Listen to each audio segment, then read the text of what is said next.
देश की सबसे superfast train Vande Mataram train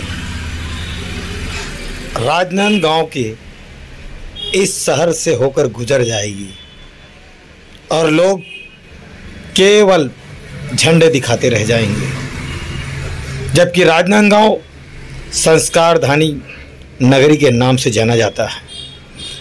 इस राजनांदगांव रेलवे स्टेशन को जिस तरह से इतिहास बताता है कि किन कारणों से प्रसिद्ध माना जाता है और रेल की पटरियां सर्वप्रथम छत्तीसगढ़ में गुजरने से पहले राजनांदगांव की धरती से गुजरती है और ये धरती है राजगामी की, दिग्विजय राजा की।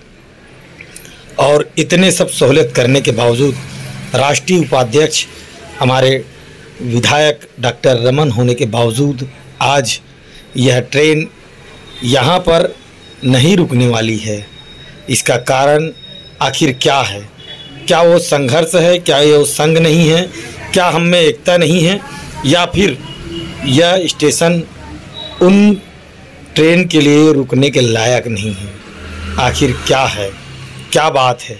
तो आइए हम लोग सभी अब पत्रकार सरोकार मंच रेलवे स्टेशन की ओर चलते हैं और देखते हैं कि आखिर कारण क्या है, क्यों नहीं रुक सकती राजनांदगांव में वंदे मातरम ट्रेन। राजनांदगांव के रेलवे स्टेशन में है अभी जो ट्रेन अभी आपने देखी पूरी और सूरत एक्सप्रेस ट्रेन थी, बड़ी रफ्तार के साथ आई और राजनांदगांव से होकर गुजर गई। पिछले कई सालों से ये ट्रेन यहाँ पर चल रही है, इसका स्टॉपेज राजनांदगांव में नहीं है। और जैसा कि एक सुप्रसिद्ध ट्रेन वंदे मातरम ट्रेन इस स्टेशन से होकर गुजरने वाली है और राजनांदगांव में उसका स्टॉपेज नहीं है, और इसी के स्टॉपेज के लिए हम सभी पत्रकार सरोकार मंच के समस्त पत्रकार लोग एक मांग कर रहे हैं कि इस ट्रेन का स्टॉपेज राजनांदगांव में होना चाहिए। क्यों और कैसे, देखते हैं, पूछते हैं लोगों से कि आखिर इस ट्रेन का स्टॉपेज क्यों होना चाहिए। यहाँ रुके तो ज्यादा अच्छा है, यहाँ रुकना ही चाहिए। तो इससे क्या है, जो नागपुर जा रहा है, जो गोंदिया जा रहा है, उसके लिए ज्यादा अच्छा हो जाएगा। लोकल ट्रेन में हर स्टेशन पे रुक रुक के वो बहुत लेट हो जाता है, और वो अगर रुकेगी तो वो ज्यादा अच्छा हो जाएगा। कहाँ रहते हैं आप? मैं राजनांदगांव में रहते हैं। ठीक, नाम? मोइन निर्माण। ओके। राजनांदगांव छत्तीसगढ़ का पहला रेलवे स्टेशन है, जिससे राजा ने इस शर्त पे यहाँ की भूमि प्रदान किया था कि इस रेल लाइन से जितनी भी गाड़ियां गुजरेगी उसका स्टॉपेज राजनांदगांव में होना अनिवार्य है। ये अनुबंध में भी लिखा हुआ है। लेकिन राजनांदगांव के नेताओं को मैं क्या बोलूं, उनके समझ पे क्या बोलूं, ये नेता इतने ज्यादा स्वार्थी हो गए हैं कि पद पाने के बाद अपनी कर्म भूमि और जन्मभूमि के अनुबंध और सिद्धांत को भी भूल जाते हैं और आम हित की बात को करना छोड़ देते हैं और खामोश बैठे रहते हैं। और जब मुद्दा उठता है तब सांसद महोदय बोलते हैं कि विधानसभा संसद के अगले सत्र में हम मुद्दे को उठाएंगे। जब ट्रेन का प्रारंभ हो जाएगा चलना, उसके बाद ये मुद्दा को उठाएंगे। उनके सोच पे मुझे बड़ा दयनीय स्थिति नजर आता है। और क्या बोलूं, हमारे सांसद महोदय केंद्र में सत्ताधारी पार्टी के हैं, उसके बाद भी इस टाइप का उनका बयान शर्मनाक है। आप क्या चाहते हो? जितनी भी ट्रेनें यहाँ से गुजरे, मेरा तो यही मानना है कि हर आदमी और आम जनता की सुविधा के लिए यहाँ से किसी भी ट्रेन को गुजरने से पहले स्टॉपेज देना होगा, नहीं तो यहाँ से ट्रेन के स्टॉपेज को वापस लौटा देना पड़ेगा। जी, नाम? दिनेश रामदेव, पत्रकार सरोकार मंच अध्यक्ष, राजनांदगांव। जी, राजू गुप्ता जी, आप बताएंगे ट्रेन का रोकाने का मकसद क्या है? देखो, ऐसा है कि वंदे मातरम ट्रेन या जो भी ट्रेन है, ये तो ऐतिहासिक बात है और इसमें अनुबंध में है। जैसा कि हमने अध्ययन तो नहीं किया है, लेकिन आज तक बचपन से सुनते चले आ रहे हैं कि यहाँ के रियासत कालीन समय में जब भूमि दी गई थी तो राजा ने इस अनुबंध में दिया था कि यह ट्रेन रुकना चाहिए।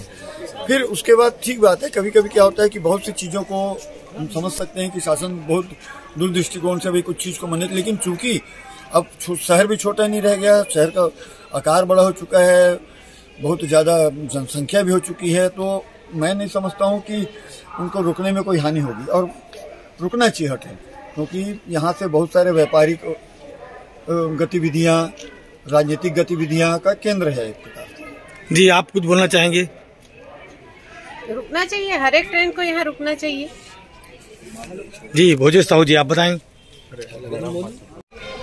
राजनांदगांव जो है ये महाराष्ट्र के बॉर्डर का पहला स्टेशन है, बड़ी स्टेशन है। और यहाँ पर सुनने को मिला कि वंदे भारत जो ट्रेन है वो बिलासपुर से निकलेगी, दुर्ग रुकेगी, दुर्ग के बाद गोंदिया रुकेगी, उसके बाद नागपुर। तो राजनांदगांव को छोड़ करके हमेशा इसको मतलब उपेक्षा की दृष्टि से देखा जा रहा है। राजनांदगांव स्टेशन को बहुत सारी ऐसी ट्रेनें हैं जो यहाँ पर बिना स्टॉपेज के चली जाती है, बिना स्टॉपेज के चली जाती है। तो इसमें लगभग 25% जो ट्रेनें हैं जिनका स्टॉपेज नहीं है, उस स्टॉपेज के लिए अपन यहाँ पर आप कुछ बोलना चाहोगे? रुकना चाहिए ट्रेन। नांदगांव में काफ़ी लोग यहाँ पे शिकायत कर रहे हैं कि वंदे मातरम ट्रेन में रुकने के कारण अभी उन्होंने कहा कि ट्रेन रुकना चाहिए तो रुकना चाहिए। ठीक, क्या सोच है? मेरे विचार है कि रुकना चाहिए, इसमें शहर और वासियों को उसका लाभ मिलेगा, फायदा मिलेगा। क्योंकि बहुत जो वंदे मातरम जो सुविधा मिल रही, मोदी जो दी जा रही है, उसकी जब हमारे शहर से हमारे सामने से गुजरेगा और हमको फायदा ना मिले तो हमको क्या फायदा कुछ मिलेगा? हम जी, नाम बताएं। मिले। पारस वर्मा। वंदे मातरम ट्रेन यहाँ नहीं रुकने वाली है, इसके बारे में क्या कहना चाहते हो? ये राजनांदगांव का बहुत बड़ा दुर्भाग्य होगा कि केंद्र में हमारे यहाँ 11 सांसद गए हुए हैं। हमारा भी यहाँ का सांसद बीजेपी का है, उसके बावजूद राजनांदगांव में ही ये ट्रेन नहीं रुक रही है। दुर्ग में रुक रही है, रायपुर में रुक रही है, बिलासपुर से दुर्ग, बिलासपुर से रायपुर, रायपुर से दुर्ग, दुर्ग से गोंदिया, गोंदिया से नागपुर। जबकि राजनांदगांव में विशेषकर औद्योगिक क्षेत्र है, एबीस का है, यहाँ बहुत बड़ा लोग आते जाते हैं। दिग्विजय अपना खैरागढ़ का संगीत विश्वविद्यालय है, यहीं से लोग जाते हैं।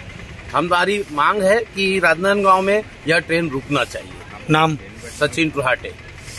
का स्टॉपेज यहाँ नहीं है तो आप क्या चाहते हो? वो होना चाहिए राजनांदगांव में। राजनांदगांव भी एक संस्कारधारी सिटी है जो कि बड़ा है। हाँ, तो होना चाहिए यहाँ भी स्टॉपेज। ठीक, क्या नाम है आपका? अखिल वार्षिक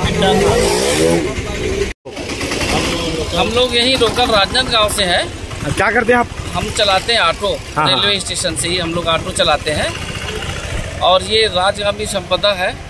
यहाँ पर संस्कारधारी राजनांदगांव में हर प्रकार की ट्रेन रुकती है। और एक वंदे मातरम जो ट्रेन है उसका भी हम चाहते हैं। नाम क्या है? हेलो, संतोष गंगा। क्या करते हैं आप काम? ऑटो चलाते। तो क्यों मांग कर रहे हो आप यहाँ पर स्टॉपेज का? क्योंकि यहाँ शुरू से राजा साहब ने बोल दिया है। राजा साहब पहले बोल के गए थे कि यहाँ सब ट्रेन को रुकना चाहिए था, तो उसके हिसाब से सभी ट्रेन का स्टॉपेज देना चाहिए।